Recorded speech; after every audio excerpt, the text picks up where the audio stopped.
Welcome to the Powerlifting and Power Ballads podcast, where we bring you a weekly dose of powerlifting news, tips, and training advice with a touch of 80s rock ballads. This podcast is presented by Team Roar Powerlifting, your source of the most comprehensive coaching and meet day preparation.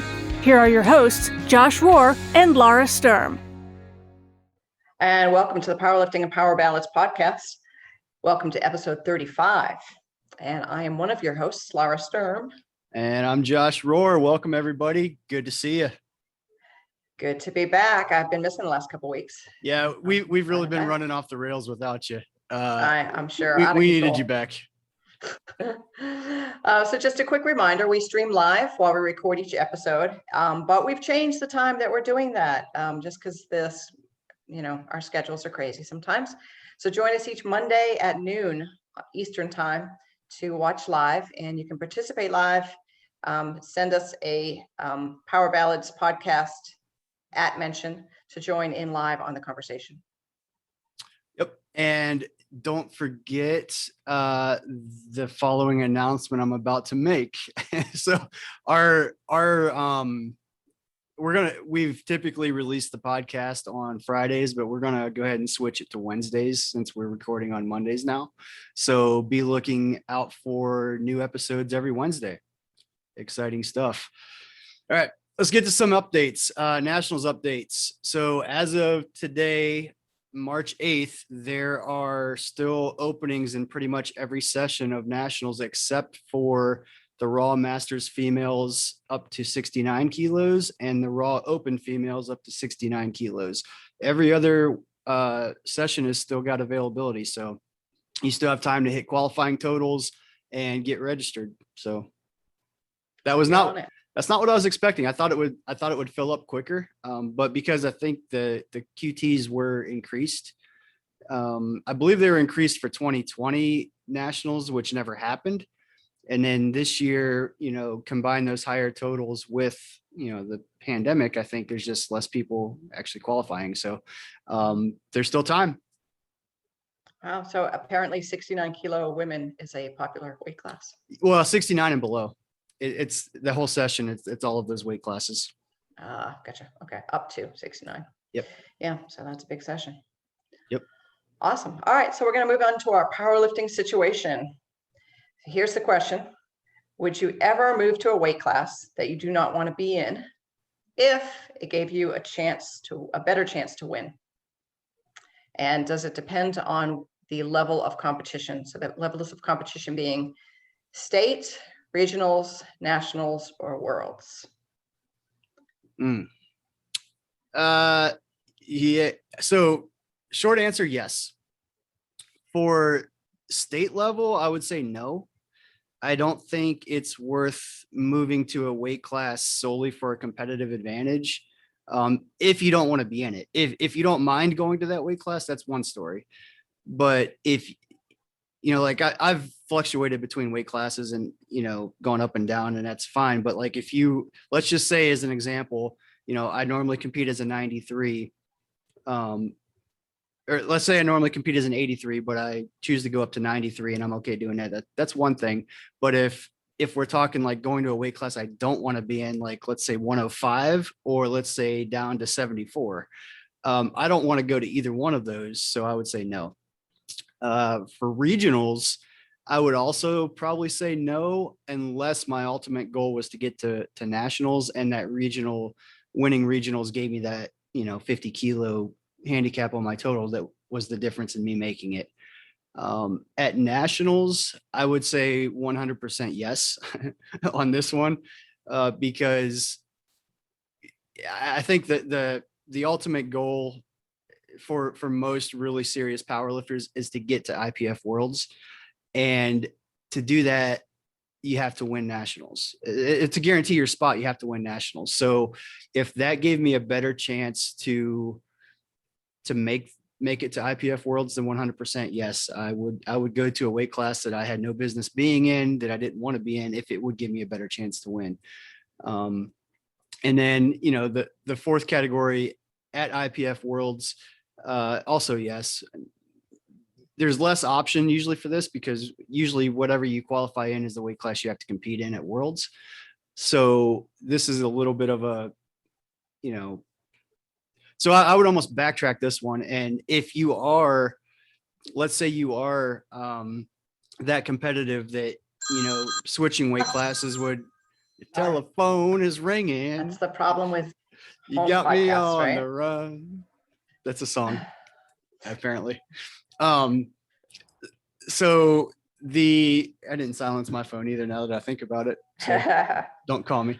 So for IPF Worlds, if you think you'd be more competitive in a certain weight class, then I would likely do nationals at that weight class to be able to qualify for Worlds at that weight class. So, for C and D, yes, absolutely. 100%. I would do whatever, weight class wise that I had to do to make it to those levels and try to win.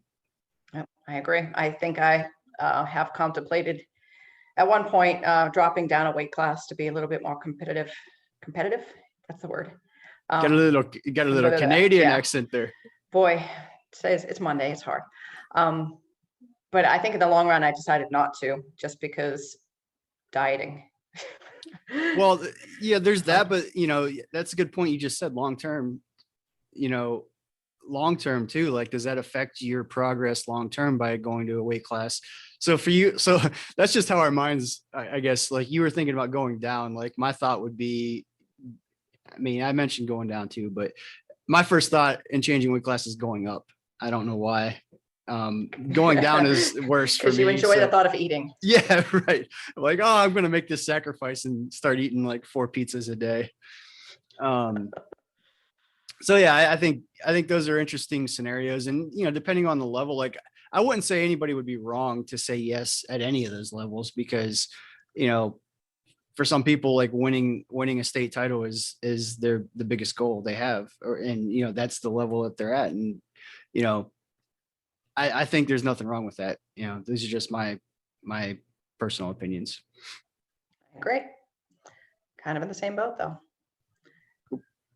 But yeah, I always think of going down, maybe because of my background in bodybuilding and such. We were always shredding, and I shudder to think that I used to walk around at 117 pounds, and now I walk around 140, and I don't even know how I ever did that. Yeah, you got me. I don't know. I had a lot less muscle, I guess. I don't know. I'm the same way. Like all through college, I was this is before the weight classes changed. That's how old I am.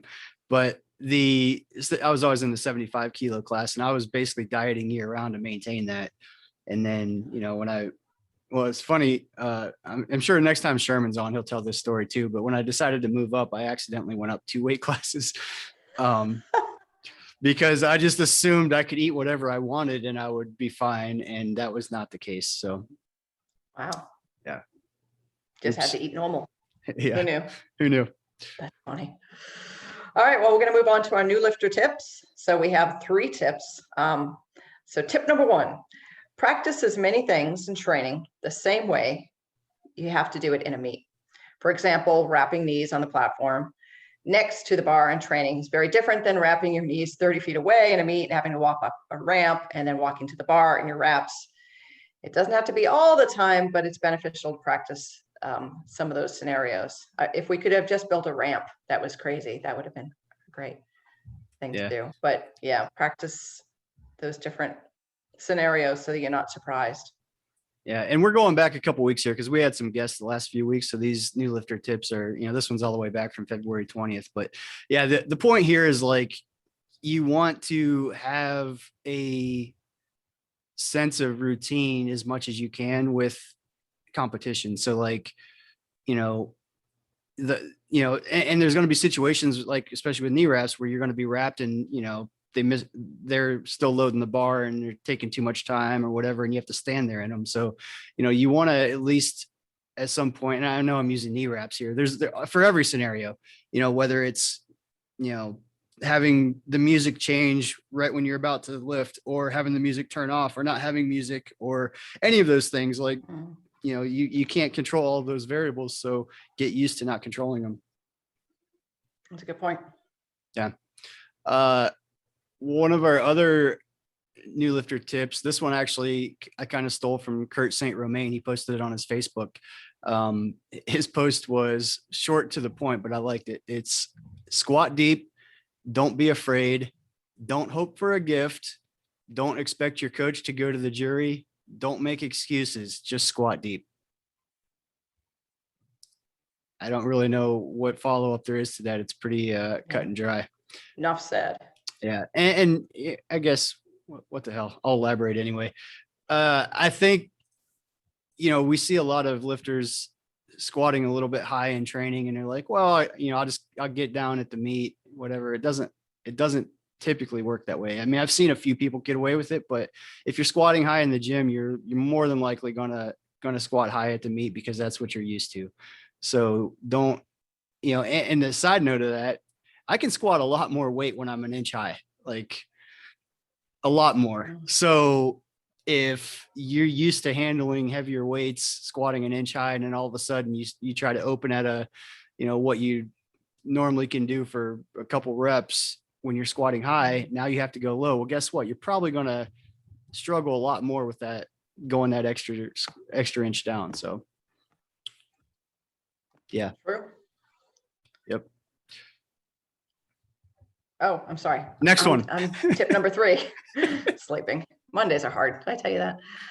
All right. So it's okay to be scared to do your first meet. It's way less scary if you do your first meet with 0 performance expectations. Totally agree. After you have the experience of your first meet, you can take the brakes off. Every other meet you do for the rest of your life can be to compete, but get one under your belt before you put numbers and expectations on yourself. Totally agree. Boy, getting your feet wet is just really the most important thing, and not worrying about what you might put up for numbers. Am I competitive? You don't need to worry about that. Just go and do it, because it's and waiting is just pointless and silly. Just do it. Agreed. Yeah, I think to elaborate on what you said, like, a lot of people look at this, and I've gotten a few direct messages, even like, the point of competing is to compete. Like, why would you say not to worry about that? Read the whole the whole comment here. It's your first meet. Like, you don't take your driver's test without practicing your driving with an instructor, right? So just go to the meet to learn, and don't have all these numbers and expectations the very first meet. That way you can take in. I mean, we've said this on here multiple times. I mean, this is just, we're rehashing it because I'm still seeing it, and it's still coming up, and people end up getting really frustrated in the first meet and getting a bad taste in their mouth because they had all these expectations. Like, just go learn and experience it, and then you can know what you're really getting into, the next time you actually have a chance to compete. So yeah. Well, and I have seen people not compete, and then have a competitive background and just think, well, I'm just going to walk up and I'm going to squat records. I've never done a meet before, but I'm going to just do this because, I am who I am. And then they bomb out based on technicality, like not listening to commands or whatever. Like, you can lose your mind. Yeah. And that's our point. Yeah, that's our point. Like, they physically might be able to break records in their first meet, but more times than not, they don't, because of mental mistakes and little things that you could have easily just taken care of earlier by getting into a meet right away and practicing. So do that. Enough said. Yeah. So Josh, we're on to your last deadlift song. We're finally back. We've been going through all of my songs for each attempt for the last quite a few weeks. We took a couple weeks off because we had some guests on and everything. And all right, we're up to deadlift number 3. So my 2 go-to songs, I'm a big 80s person. Everybody knows that. So this is a little bit of a curveball for people, probably. like people care. Yes. as I'm saying, like, nobody cares. But my 3rd attempt deadlift songs, Young Jeezy, Lose My Mind, and also Young Jeezy, Put On. Those are my 2 deadlift songs. I would never put you there? I'm a big Jeezy fan. Young Jeezy, as opposed to old Jeezy. Well, that's his name. you that comment just makes me shake my head. Yeah. Not cool. Yeah, I'm not cool. Sorry. Yeah, it's all right. And you know what? I make no apologies. Yeah, that's right. And I'm like, I do know these songs. I'm not that uncool. That's good. That's a good start. So, but it probably wouldn't still be my choice, but yeah. And for most situations, so the only time I really listen to Young Jeezy is powerlifting meets and sometimes like cruising in the car, which is probably, well, so it's not, I wouldn't say cruising. It's not a cruising song. It's a stuck in traffic song. That's the song that I play when I'm stuck in traffic. Stuck in traffic song. Yeah. Huh. I never would have thought of that. Yeah. There you go. Weird. Cool. So I was thinking maybe for our next little music list, maybe do albums. Albums. Yeah, like best albums from the 80s. That's a good one. I don't know, because there's a few. I've been doing a lot of housework lately because we're getting our house ready to sell, and that's my go-to to put on like an old album, like just to get kind of reacquainted with it because I've got time. Like on an actual record player and everything? Well, no, it's still Apple Music. So when I hear album, I think of actual like records, vinyl, yeah. Yeah.